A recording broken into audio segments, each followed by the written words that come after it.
Good evening, Bahamas. Coming up tonight, Dr. Hubert Minnis tight-lipped on an offer to Loretta Turner. The Prime Minister says more resources on the way to fight crime. And a Bahamian woman rowing in the Rio Olympics.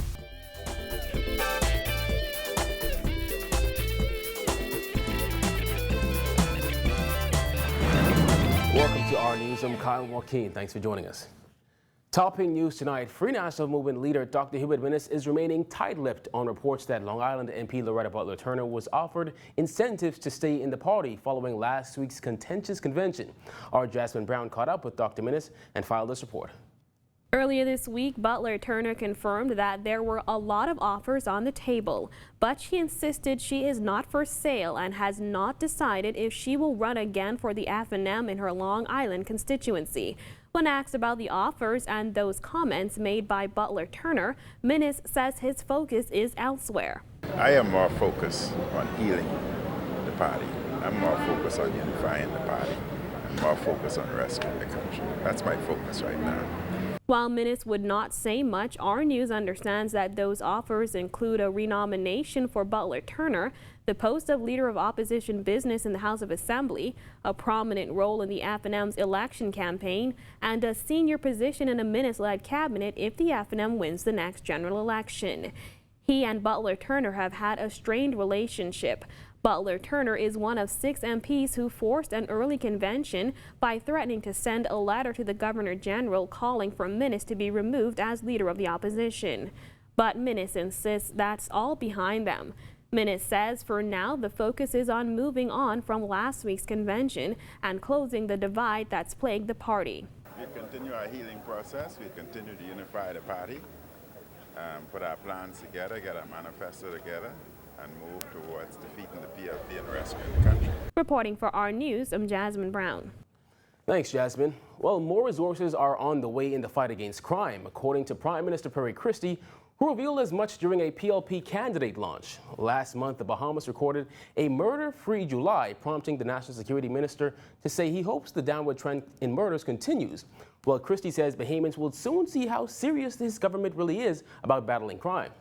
And you will see and notice and feel and hear that is there. I knock on wood and knock on everything. Christie says new police vehicles are on the island to bolster the current police fleet. The police force will not have a challenge with equipment, will not have a challenge with technology, and I expect, therefore, for us to continue with the progress we're making. We are not going to build. He added that his party is the party of democracy, and now it is up to the government to protect it. We are the party of heritage in this, right? We're the party that introduced the democracy of the Commonwealth of the Bahamas. We are the party that must protect it and must ensure that this country becomes a country that people continue to admire by the way it functions around the world. Murders in the Bahamas decreased 28% between January 1st and July 31st, 2016, compared to the same period last year. Well, police in Grand Bahama are investigating the death of a 22-year-old man. According to reports just after 4 this morning, police and EMS were called to an area near a business establishment on East Sunrise Highway where they met a man lying in the street with stab wounds to the upper body. He was taken to the Rand Memorial Hospital where he died a short while later. Police are actively investigating this incident and are appealing to anyone with information to contact them at 919 or Crime Stoppers anonymously at 328-TIPS. Well, more and more people appear to be interested in attending the Bahamas Technical and Vocational Institute, BTVI. The Institute's president, Robert Robertson, says the Bahamas appears to have been following a global trend where people are finding trade programs more appealing. I think in many places in the world, I've got experience working in different parts of the world, the situation is similar. Many economies really need to have the trades supporting them. And so here at BTVI, we've seen a significant increase in interest over the last few weeks. Enrollment is still ongoing, obviously, until the end of August, but we're optimistic it'll be a record number of students this year. The school caters mainly to people looking to upgrade their skills and those looking for a second career, offering trades like electronics, construction, and beauty.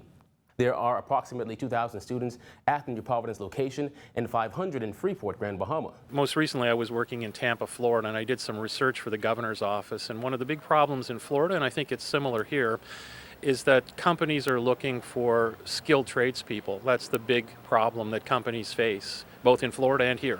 And so if we can contribute to that for the Bahamian economy, we're really happy to do so. Robertson is fairly new to the institution as he's only been there for a month. On average, the institution has approximately 200 graduates per year, and over the past few years, BTVI students have been heading to Canada on Emerging Leaders in the Americas program scholarships. Robertson says he doesn't understand why sometimes there is a competition between BTVI and the College of the Bahamas. Well, it's certainly not a competition between the two institutions. From time to time I hear that, but that's certainly not the case. I think we work synergistically with them. In some cases, some of our students will go on to COB, but there are some students who want to complete a trade and then get basically a job or perhaps start their own company, and a 2-year diploma or a 2-year trade certificate can certainly do that. He said the truth is BTVI has been producing many of the Bahamas' best working professionals for years. Well, we want to really improve the quality of the program. We want to really engage the students. We've got a number of wonderful graduates who are out there in the community, and we've kind of forgotten about them, frankly. We need to bring them back and have them talk to new students, existing students, and kind of help them to lead the way for other Bahamian students to excel. Well, Emily Morley became the first person to represent the Bahamas in the sport of rowing during the Olympics this morning. Morley rowed her way into the first heat of the women's singles sculls early this morning, finishing 6th in her heat in a time of 9:22.12. That placed her in 31st position. But before Morley even hit the water at the Lagoa Stadium in Rio, there were some serious concerns over the safety of Olympic athletes and members of the public near Rio's water. According to an article published on livescience.com, there are 7 infections people can get at the Olympics. Among them, the adenoviruses, which can cause respiratory illnesses, norovirus, which can cause diarrhea and vomiting, and hepatitis A, which can be found in human feces and causes liver infections. While Secretary General of the Bahamas Olympic Committee, Rommel Node, says the BOC is comfortable that the water is safe for Morley, who made history for the Bahamas. We have no concerns. There's been several test events. The water isn't, obviously, it is in Bahamian water, at the quality of our water at home, but it's safe for the athlete. I mean, and we take the health and safety of our athletes very seriously. Noel says Rio's water was tested several times by multiple organizations to ensure the safety of all athletes during the games. FISA, the International Rowing Association, has had a number of test events to test the quality of the water. The IOC has been testing the quality of the water. The organizing committee has been testing the health of the quality of the water. And I suspect the World Health Organization would have had a representative there too, testing the quality of the water. We have sent a team about 6 months ago to a chef de mission meeting, and the quality of the water was tested then and subsequently every few days later. So we're fairly comfortable that the quality of the water is safe, and Emily will perform well, making history in for the Bahamas when she gets in her boat and she begins to scull.